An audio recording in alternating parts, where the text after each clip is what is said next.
It even takes red wine and grape juice out of white carpeting. Get yours now. How was that? That's pretty good. Yeah. You want to shoot gear tracing now? Oh, yeah.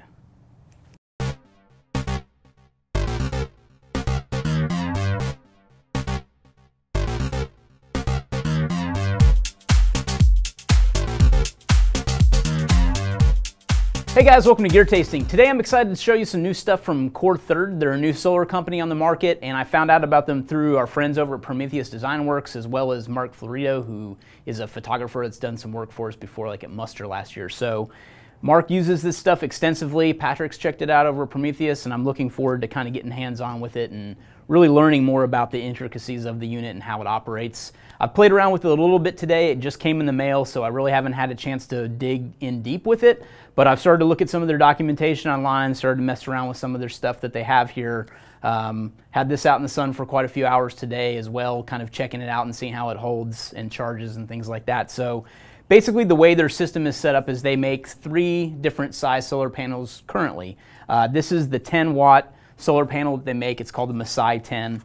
It's made out of Hypalon, and they have great attention to detail, and that's really something I love about this company. And I'll kind of share a couple of those little intricacies with you because I really feel like, you know, the devil's in the details, so to speak, with a lot of products. So the back of this, and I believe maybe some of the front too, it might just be a laminated Hypalon, but it is constructed out of Hypalon, which means it's pretty durable. It's kind of the same stuff we make our Hypalon concealment wallet out of. So I really have a lot of good things to say about Hypalon as an actual material itself. So on the back of the panel, it features 2 USB charge points. So you can plug in either a phone to directly charge from the panel while it's being, you know, blasted by the sun, or you can plug in one of the battery packs to charge one of those so you can charge your devices later. So if you're familiar with just battery packs as a whole, you know, I have one from Amazon that I carry around in my bag all the time, and I plug it into USB and I charge the pack like this, and then when my phone dries up, I plug in my USB to the charge pack and get my phone back up to normal. But you could use that in this sense for that purpose. So while I haven't tried it, I'm pretty sure if you had a USB cable coming from the wall from an outlet, you could just charge the battery pack directly from that, and it could operate just like that. But the beauty of these is that they're designed to be charged from the solar panel, so they're optimized for that. Whereas you wouldn't get that with probably plugging an Amazon power pack directly into that. I haven't tried it yet though, but that's my guess if I were to make a somewhat educated guess on that. So they have 2 different size power, they call them portable batteries. I didn't want to get that wrong. One is called, the smaller one I'll start off with, is called the PHC, and that's got 5,000 milliamp hours as far as the storage capacity. It weighs 4.9 ounces, and it says on here the difference really being between the two is one's got 5,000 milliamp hours and one's got 10,000 milliamp hours. That's the big difference in the sizes between these 2 units. So obviously this can hold more juice to store, to charge more devices. So they state that these are quick recharging. They've got, you know, lithium ion batteries. That's what the makeup is of the cores of these things. But the way they say charge capability or capacity is that the larger unit is 400% more power, so it provides up to 4 chargers for your phone, whereas the small one is 200% more power, provides, I'd assume, 2 chargers for the phone, even though it doesn't say that. But so these, they say these are shock resistant, billet aluminum cases. The kind of details on these are that they are 5-volt in and out for DC power. And then one of the differences between the smaller and the larger unit is the larger unit has 2 outputs. So you can have dual devices charging off this power bank at the same time. But I do like the functioning on the larger unit. Hopefully you can see that, but on the side, it gives you a little blue LED indicator of your battery life. Whereas the smaller unit, if you press it, it gives you a little blue indicator on kind of a sliding scale indicator. It still states that it's kind of a quarter charge, so, you know, quarters up to full charge. So one of the other things that I really like is the cable that it comes with. So they have their own lightning connector, you know, charge sync cable. And one end is a USB and the other end is a lightning cable made for iPhones and things like that. But you can just simply take this off and it's a micro USB on the end. And I really like that they've got a little dummy cord on there. Like I said, devil's in the details. I really love what they've just done with the cable. The cable is really nice. All these fittings are metal too. There's nothing plastic on the actual body of the cable. And I really like the kind of flexible nature of the cable too. You can kind of bend this into shape, which I think is a cool feature of the cable additionally.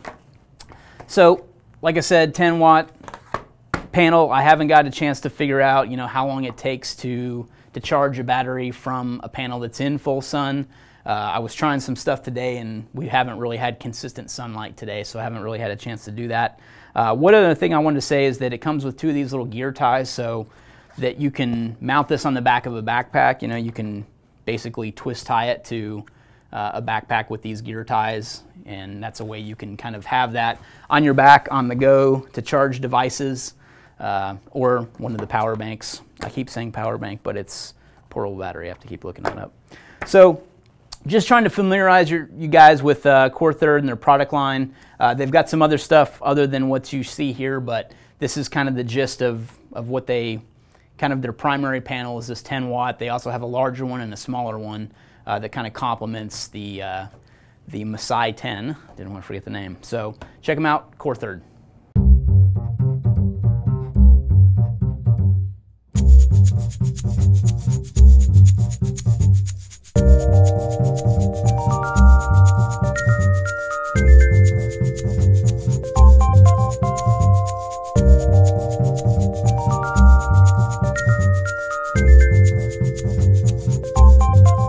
All right, guys, welcome to Questions Over Coffee.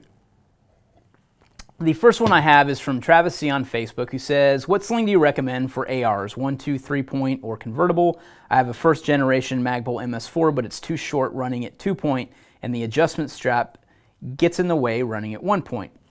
I have QD mounts on the stock, the end plate, and the gas block, if that makes any difference. It does, because I think what's going on, Travis, is that you're probably running your QD so far forward on the gas block that you might not have the adjustment you need for the 2-point to really lock it in, in a good shooting position. So I would recommend actually moving that back from the gas block to further back on the rail.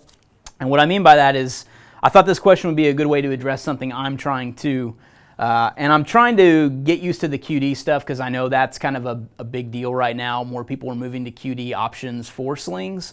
So I've been trying to use that myself. I've kind of had a tried and true method, which I'll show you in a second, but that method has kind of led me to trying to figure out that same method with QD stuff too. And what I've come across is some parts from Blue Force Gear and Impact Weapons components. And the thing in particular that I think that you might benefit from is the Impact Weapons component QD that he has, our friend Earl over there. So this is, what I have installed is the 45 offset 1913 rail QD rotation limited. So basically it puts a QD at a 45 on the top rail section of a gun. I went with that on this because I'm pretty limited, as you can see. I can put pieces of rail around this handguard, but I didn't want to put a chunk of rail here just to put a QD on it. I thought that 45-degree offset from Impact Weapons components was a really good option for that. So, like I said, this is probably, maybe 2 inches from the front pivot pin on an AR. So just to give you a basis on where this is located, and this might help you out too, because that's the way I've run a sling forever. I don't find that I need it to be further up, where the gas block might be or something like that. I find that this is a pretty good location for me. Everybody differs, but that's just my opinion. So like I said, this kind of leads me into something I'm trying too with the QD stuff. So I've come across, I'm a big fan of the Blue Force Gear V-Cast sling, the padded V-Cast. That's what I've run for a long time. I own 3, I guess I own 4 of them now. So I've configured those the way I have my rifles set up, but I bought a new one just to try to come up with a new configuration. As you can see, I still haven't really cut this down and figured out my correct sizing on it. I've just got a couple riggers, rubber bands on it, but I'm trying some new options. So I installed one of these new stocks a while back. I talked about this on a previous gear tasting, so I've been trying to figure out options to still have a sling on this 300 gun that I'm building, but this is what I've come up with. So in the back here, I've got a universal wire loop from Blue Force Gear that's got the option to put a QD right into it. So you can dock a QD right into that circular part. And then on the front, I've got one of their red Sling swivels. It's a swivel adapter. It's like I think it stands for Rapid Emergency Deployment, I think is what red stands for. So with this, I have to kind of push out on it to actually engage it with the impact weapons component mounting slot right there. But then and I just put that in backwards, sorry. Get my sling worked around here. Still a work in progress. So once this is on, I know what this enables me to do is get this docked correctly to begin with.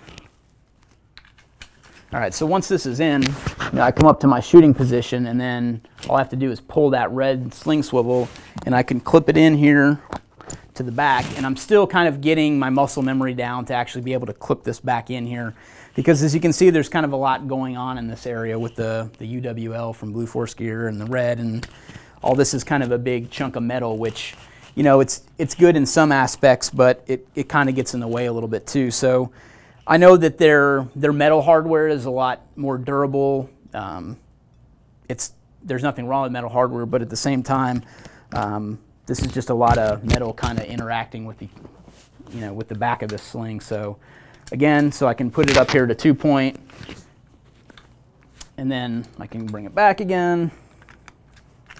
And I get in the habit of doing that. So what I don't like about these type of mounts is that you really do have to pull out or push the button. So, you know, if I didn't have the red here, I would be pushing on a button to actually engage with this. So I get in the habit, my muscle memory wants to pull out on that tab to, you know, engage with. See, there's the problem too. Sometimes it doesn't want to go in. My muscle memory wants to engage with that to put it in there, but also what I'm doing here is the same muscle, but when I come up here, I want, instead of just pulling it like I should be able to, I want to do this and it gets stuck. So I really should just get in the habit of just pulling that. So that's just something I have to get over personally with kind of muscle memory when it comes to this sling. And you can see I really have to kind of divert my attention to this and really focus here to get that back in. So that's just my feedback from what I've been working with on the sling. And this is still a work in progress, and I'm trying to figure out something that works with this particular gun. So what I have been running and what I'm really used to is something I developed back in, I think, 2009, is I took a VCAS sling and I configured it with an HK hook at the top. So this is an adapter from Midwest Industries, and it's just an HK sling hook adapter. And I can take that HK hook and just dock it in here, or I can bring it from 2-point, come around here to this, and just go to single point. And I've got enough muscle memory, and I've done this enough to where I can find that and just dock it in without looking, and I can sit here and look at the camera, where, as you can see with that, I really had to focus in on that. And I don't like that. I don't like taking my eyes away from, you know, what might be going on. So that's just my thing. But I can take this off easily and, you know, come right back in here and dock that even without looking. And that's obviously, I don't do that all the time, but I've found that this has worked really well for me. So what I did is, I'll link to the article below that I did a long time ago, but what I did is, you know, obviously took this HK hook, and then I took a awl and pushed it through the padded part of the VCAS. So this is actually just into fabric, and you really can't see it, but what I did is I split that D-ring, which allowed it to push back through and actually be able to kind of stay put inside of that thing. So if I were to push down on this really hard, that would pop open and I could release that. So that to me is kind of a safety feature that's inherent with this sling design that I kind of came up with. And then on the back here is a Blue Force Gear attachment to an iKick Hippie sling plate, which allows the flexibility to move kind of ambidextrously to the other side if I needed to go to the other cheek for that. But then it's also got a QD right there if I needed to cut it away. So I've been trying to replicate those features with the QD stuff on this 300 gun, and so far it's still kind of a work in progress, but that's just to give you an idea of what I've been up to. Okay, next question is from Jacob F. on Facebook, who asks, what's your opinion on using Airsoft as a low-price training option, or so one can practice in your backyard? I'm not saying as a replacement for training class, but as a supplement. I have nothing wrong with Airsoft whatsoever. I think it is a great training tool. I mean, you're going through the motions still. It may not be a real firearm, but at the same time, I think you're still getting some good muscle memory, and there's some good exercise in there as you're moving. Especially through like shoot house stuff. If you're doing anything like that, I think Airsoft's a great alternative. If you don't have access to simunition or UTM or anything like that. So that's my opinion. I say go for it. All right, guys, thanks for watching Gear Tasting. Remember, use the pound tag Gear Tasting on any of the social media networks. If you've got questions, we'll get them answered here on the show. And as always, if you're liking what we're doing here on Gear Tasting, please check below on a link that we have to our crew leader membership. That's our way of letting you support the show, you know, kind of supporting what we're doing here and the gear tasting content we're creating, as well as allowing us to give you back something in return. Thanks again.